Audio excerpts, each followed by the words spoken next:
Hey everyone, GuardianE here with another live reaction and first impression video for Fire Emblem Heroes, and today we should be getting the reveal of the next set of new heroes to enter into the game just after the weekend. So, current hot guesses I think are mostly Three Houses, just in line with the Three Houses content we've gotten recently. There are a lot of Three Houses standouts that we have not gotten yet, so characters like Marianne and Felix, just really popular characters. So that's a pretty strong guess, I think, and that's probably what I'm going to guess as well. I'm not looking at my screen right now, so I don't know what the title is. I know it says and probably spoils whatever it is, but I'm not looking. So I'm going to go ahead and hit play, and then I'm going to look back up after the character splash so we can be surprised by the character reveals one at a time. So let's get started. Is that loud? That's a little loud, right? I'm going to lower that a bit. All right. Okay, I'm not looking, and then now. Oh, there we go! Three Houses it is! Thunder Knight. So we are going to be getting Catherine at least. She looks great. Infantry sword unit. She's got that signature Thunderbrand, of course. So we spare with 3, lull speed defense 3. Huh, okay. Nice. Alright, up next, playing innocent, let us away.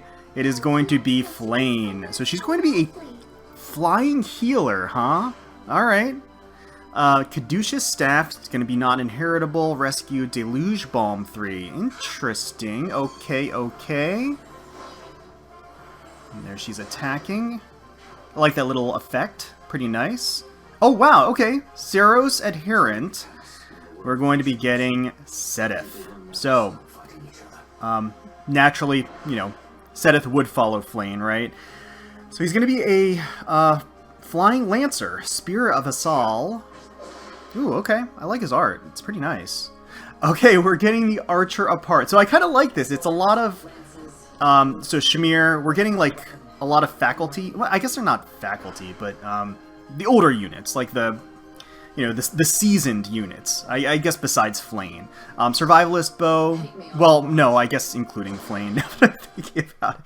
Anyway, neither here nor there. So Triandra's Dream, it's a new story chapter. People were right on the mark with respect to us getting a Three Houses banner.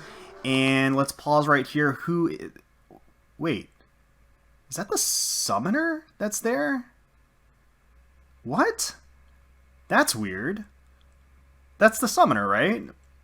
Why? Oh, okay. Are we going to be fighting ourselves? That's so weird. We're going to be, like, snapping ourselves out. I wonder if it's, like, a dream sequence from, like, Alphonse. I'm going to be honest. I'm kind of lost as to where we are in the story right now, because I can't remember if we're in a dream or if we just escaped the dream. I'd have to go back and play back the tapes. So I can't remember exactly. I know that they're obviously trying to find the summoner, but I guess we're going to have to fight him. And he has a sword? Interesting. Okay. All right. He or she, I guess, has a sword. Huh. I wouldn't take that to mean necessarily that we're going to be getting a banner with the summoner. Please, I don't interpret it that way. I don't think we should. So it's going to be starting on the 19th of October, of course, with no end date. Usually these stretch for, a number of weeks. So we'll probably have plenty of time to summon for these units. One of each color, even color distribution. Looks like Seteth is going to be the 4-star focus of the banner. So he is going to be blue, so that is going to be best chance of getting a focus hero. And then, of course, after the summoning focus, these are new heroes, not special heroes, so they are not limited. They're going to be dropped into the regular summon pool, which, of course, also means that this banner is going to feature a pity % rate, or, well, they all feature a pity % rate. This one's going to feature a mileage sparking system, which means that after 40 summons, you're going to be guaranteed to select one of these of your choosing. I believe that's what the rest of the trailer is probably going to go into in just a little bit. Yeah, there we go. So 40 the summon of the event, focus hero on the from that event to summon for free. So just as we already know. And then, of course, we should also be getting summon tickets as well. It's a new hero banner, so we should be getting and of course we'll be getting a Forging Bonds event with 4 summon tickets. So we'll get 5 free summons, of course, on the banner as per usual. So I just saw the title. So Goddess's Servants, very appropriate there. Alright, well, let's go ahead and rewind, take a closer look at the units, their kits, their art. I actually do like all of these units, I do, so it's just a matter of seeing if they're worth splurging on their first debut banner. So let's take a closer look. All right, so here's Catherine. These hands can brawl with the best of them, but don't ask me to pick a lock. And so here is Catherine, one tough lady. And she is going to be an infantry sword unit, of course, meaning that she's going to be facing some pretty tough competition in that movement weapon combination. All the same, she looks great, donning that white armor, and of course having her signature sword beside her. I like how she's kind of casual about it. She's resting her hand on the hilt, and then she also has her hip kind of cocked and her hand on her hip as well. She exudes that level of confidence and seniority, which obviously, you know, fits in with the character. So yeah, she looks great. Let's see what her Thunderbrand does. Alright, so let's pause. It's a 16 might sword, grants speed +3. At start of combat, if foe's HP is greater than or equal to 50%, grants attack speed +5 during combat, neutralizes effects that prevent units' follow-up attacks during combat, and also if unit initiates combat, unit can make a follow-up attack before foe can counter-attack. Okay, alright, so let's break that down. Speed +3 is always solid. It's always solid. So at the start of combat, if foe's HP is greater than or equal to 50%. So, you know, it's one of those conditions. I've started to warm up to them. Initially, I didn't really like conditions that were based upon the enemy's HP. I do understand it, though. If the enemy has high HP, then of course you're going to want to do more damage, or you're going to need to do more damage. So in the instance where your enemy has, you know, higher HP, at least it's not like the enemy's HP is 100%, right? So as long as they have above 50% HP, she's going to get a nice little speed boost and attack boost of +5 during combat, and she's going to be able to follow up even with follow-up neutralization skills like Wary Fighter and things like that. And also, if unit initiates combat, unit can make a follow-up attack before foe can counterattack. So it has a built-in desperation. I don't know, it says and also. I don't know if that is tied into the foe's HP as well or not. I'm not 100% sure reading this. At start of combat, if unit's HP is above 50%, and also if unit... I mean, when it says and also, that makes me think that the foe's HP still has to be above or equal to 50%, and she's initiating combat. Like, so there are two conditions for this, and then she'll have desperation, which again, if she has... if the enemy has above 50% HP, being able to double twice in a row... is probably what you want to do to basically take them to 0, right? So, very solid overall. So yeah, makes a lot of sense overall. Has a logical string of effects, essentially meaning that she will double. So the speed, of course, increases her ability to naturally double. She's going to be, you know, stop any skills that prevent her from doubling, and she'll double twice in a row. Again, provided the enemy has HP equal to or above 50%. Draconic Aura for the special, boost damage by 30% of units attack. She's probably going to have a pretty hefty attack stat, and also just going to be doing a lot of damage in general. So of course Draconic Aura scales with the damage that's done, or rather the overall boosted attack stat from any buffs and everything else. Swift Sparrow 3, if unit initiates combat, grants attack +6 and speed +7 during combat. Makes a lot of sense. She's going to have mixed phase potential, but she's going to be mostly player phase because of course Thunderbrand gets the most advantage by doing by her initiating combat. Lull Speed Defense 3. Lull skills are great. Inflicts speed defense -3 on foe and neutralizes foes' bonuses to speed and defense. Makes her do more damage and increases her ability to naturally double. That's exactly what she wants. She doesn't need Desperation for the B slot because it's built into her Thunderbrand. So yeah, I mean, that's a natural fit for a B slot. I think the Lull skills are really, really strong. And that works just perfectly for her. Of course, being infantry, she has a bevy of infantry-based B-slot skills as well that she can utilize, but I do think that fits naturally, and it is, you know, a pretty coveted skill, a powerful one at that. So let's keep going. Take another look at Catherine's attacking art here. I love how her sword glows there, and I like the little smile that she has. She's so cool, so confident, and ready to just extinguish her enemies. So, yeah, she looks great. There she goes, taking out the blue Fafnir. When I saw the Fafnir, I thought that maybe she would have Dragon Effectiveness or something like that.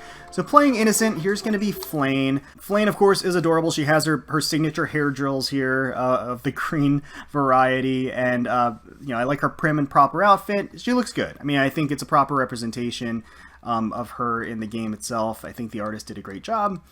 It's interesting that she's going to be a flying healer. you know, even now, we still don't have that many flying healers. I mean, they've definitely expanded that movement weapon pool, but there aren't a ton of units in there, especially in the regular summon pool. So it's interesting that she's going to be a new hero that gets dropped into the regular summon pool that has that combination. So let's keep going. All right. So let's take a look. Caduceus Staff, it's a 14 might weapon, calculates damage from staff like other weapons, so it has a built-in wrathful effect. Of course, makes sense. Reduces damage from foes' attacks during combat to allies within 2 spaces by 30%. Okay. So again, falling in line with being a support role for a healer, it looks like she is going to reduce damage from foes' attacks during combat to allies by 30%. That's significant. That's actually pretty darn significant. There aren't any conditions to that. It doesn't matter if it's player phase or enemy phase. It's not the first hit or the second hit. It's just a straight 30% damage reduction. And it probably, I mean, if I had to guess, I would think that it stacks with other damage reduction skills. I don't know that for certain. It doesn't say that it wouldn't stack with other damage reduction skills. So you're looking at like a combined damage reduction with some of these skills that we've seen recently, like Spurn and everything else. You're looking at a huge increase in survivability across the rest of the team. I actually like this. Healers have always been in a really weird place. For the first year and a half of the game, they were literally worthless. Like, they were pretty much pointless to use. You could have some really fun, creative builds with Elise, for example, but otherwise, like, they were pretty much worthless. But then when, like, you got Wrathful Staff and Dazzling Effect and everything else, and then all of a sudden, things started to open up in terms of offensive ability and, like, Pain plus Savage Blow and things like that, just in general. And then you have some offensive staff users, with the introduction of Veronica, who is still very strong today.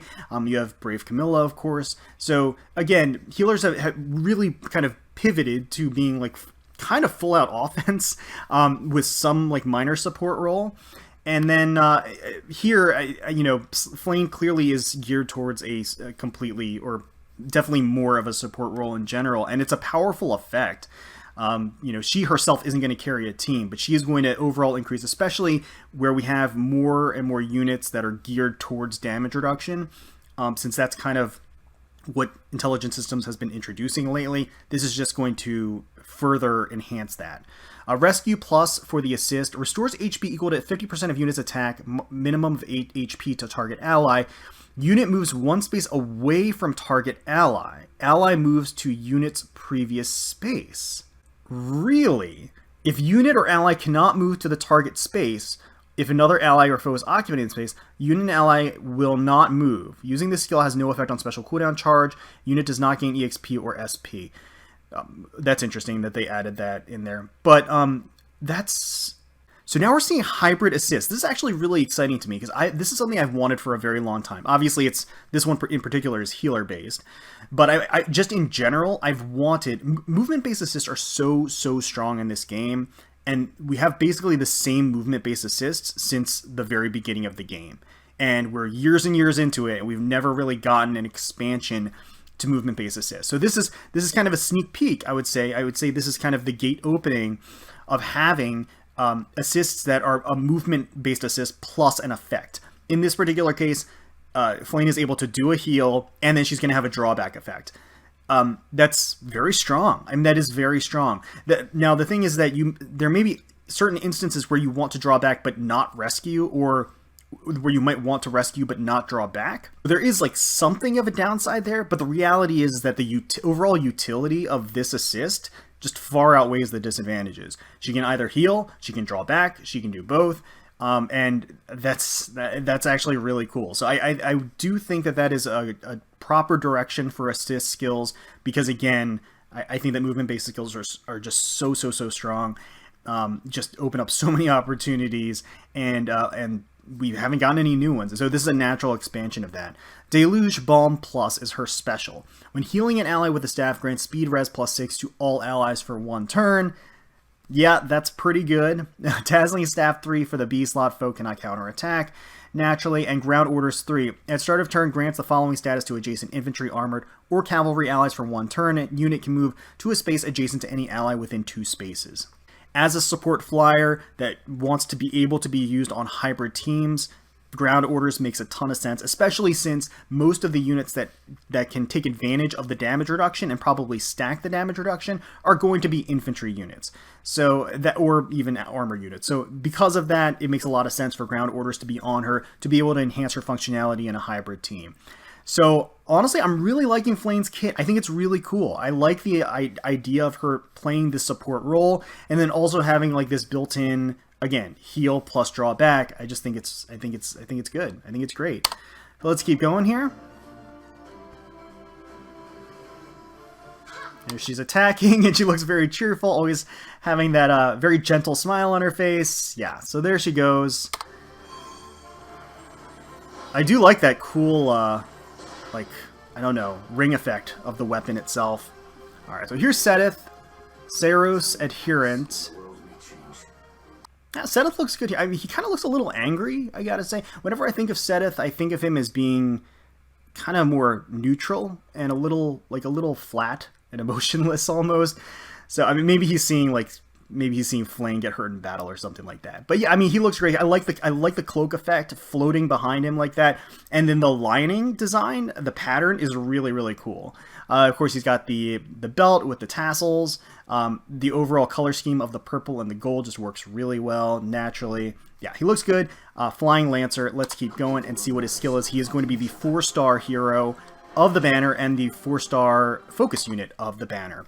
So he comes with his own unique weapon, Spear of Assault. It's a 16 might weapon, grants speed +3 if unit is within 2 spaces of an ally, grants attack speed +4 to unit during combat, and neutralizes foes' bonuses to attack and speed during combat. Grants attack speed +4 to allies within 2 spaces during combat. I like that. I do like that a lot. So speed +3, and then very, very easy condition to meet. As long as he is within 2 spaces of an ally, just any ally, he gets a +4 boost to his offensive stats of attack and speed. And then just neutralizing the foe's bonuses to attack and speed is really good. I gotta say that I kind of would have preferred that it neutralizes the foe's bonuses to like speed and defense, for example. That would let him do more damage, but that's going to let him tank more, or that's going to let him take less damage when he's attacking into somebody, and it's going to increase his ability to double. So that's just fine. In general, that's totally okay.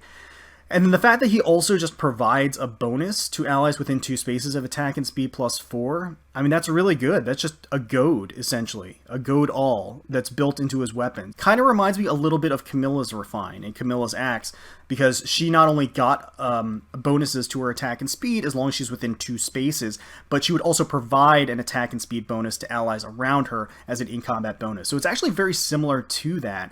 But of course, he also gets a speed +3, and he also gets the neutralization of the foe's bonuses, which is actually huge. Swap for the assist. Yeah, that's fine. Brazen attack speed 3 at start of combat if unit's HP is less than or equal to 70% or 80%, excuse me. Grants attack speed +7 during combat. I don't think we currently have access to a brazen attack speed 3 in the 4-star pool. I may be totally wrong. Somebody, I'm sure, will correct me if I'm wrong. I just can't remember. I know there's obviously areas with Brazen Attack and Defense. I just couldn't remember if there's a 4-star with Brazen Attack Speed. Maybe one of the free units that I just can't remember. But regardless, the Brazen skills are pretty darn good, and Attack and Speed is a great one to have. Drive Attack 2 for the C slot. Grants attack +3 to allies within 2 spaces during combat. So just, again, enhancing his support role a little bit, because that ultimately means that he's going to provide a +6 attack in combat boost to allies within 2 spaces with his Spear of Assault. So not bad, especially for a 4-star focus unit. He's got some good stuff, and his weapon is pretty darn good too. So yeah, no, Seteth's got it going on a little bit. I like it. Let's take a look at his art here, his attacking art here. He's rocking kind of a stylish pose here. It's almost like a martial artist pose, actually, like the way he kind of has his arm up like that. I like how his lance is kind of shining behind him as well. It looks like he's going to swing that forward for the attack. So yeah, it looks good. The art works for him for sure. All right, so let's take a look at Shamir. Archer apart. Swords, lances, bows. So I've always liked Shamir. I think she's great. So she's going to be, interestingly enough, an infantry green archer. Not entirely sure how I feel about that.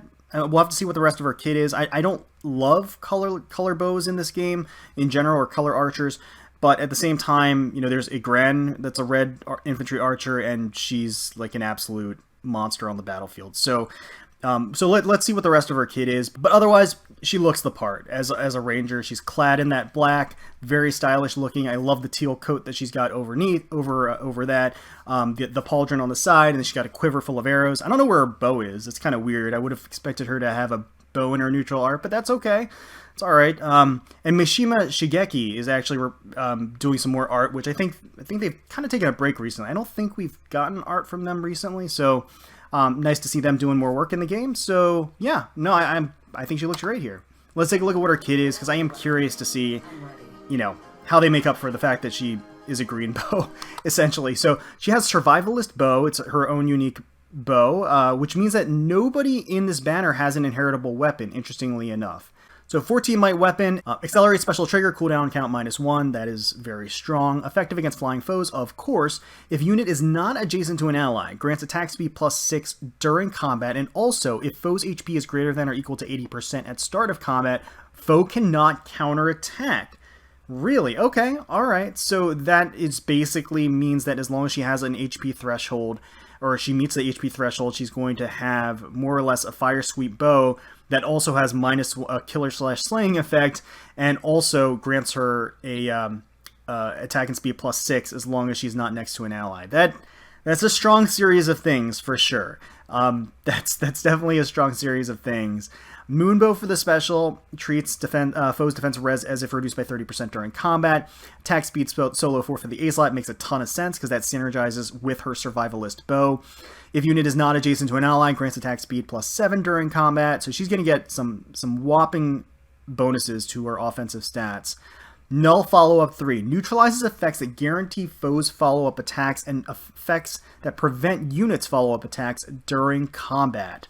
So of course that's really strong. Neutralizing the enemy's ability to stop her from doubling is really great, because she's going to want to double anyway, because with her survivalist bow and attack speed solo, she's going to have huge amounts of speed, so she's going to have, depending on what her stat line is, but I suspect she's going to be a speedy lady. So alongside that, she's going to be able to naturally double a lot of units, and along with that, she's going to be able to do so unhindered without having to worry about counterattacks, which means that she doesn't need desperation or anything like that. Null follow-up 3 is a natural choice. She's just going to be able to attack unhindered, and then she's at twice in a row, essentially. Rouse attack speed 3 at start of turn if unit is not adjacent to an ally. Grants attack speed +6 to unit for 1 turn. So her kit is very naturally inclined for her being, by herself, a solo artist, so to speak, which fits into her character a lot too, of course. And the whole thing kind of synergizes to meet that condition. As long as she starts the round by herself and she attacks by herself, she's going to get a lot of bonuses to her offensive stats, and she's going to be able to attack unhindered and basically double most enemies out there without having to worry about counterattacks. So it's a strong kit, and the fact that she has Moonbow on her, I mean, obviously you can replace it with any special. And with the killer effect of Survivalist Bow means it's going to have a 1-turn cooldown, which means when she doubles an enemy, she's going to proc Moonbow every time as long as she doubles them. Because she's going to attack, charge her Moonbow, and then attack again without the enemy being able to counterattack. And honestly, if you really wanted to, because she has a killer/slaying effect built into her weapon, that means that she can run an AoE special chaining kit, just like Igren does, if you wanted to build her that way. So she has some versatility as well. I mean, her weapon itself opens up a lot of opportunities. Doesn't mean that she needs to use Null Follow-Up 3. She is infantry, which means that she has access to a lot of powerful infantry-based skills. So let's keep going here.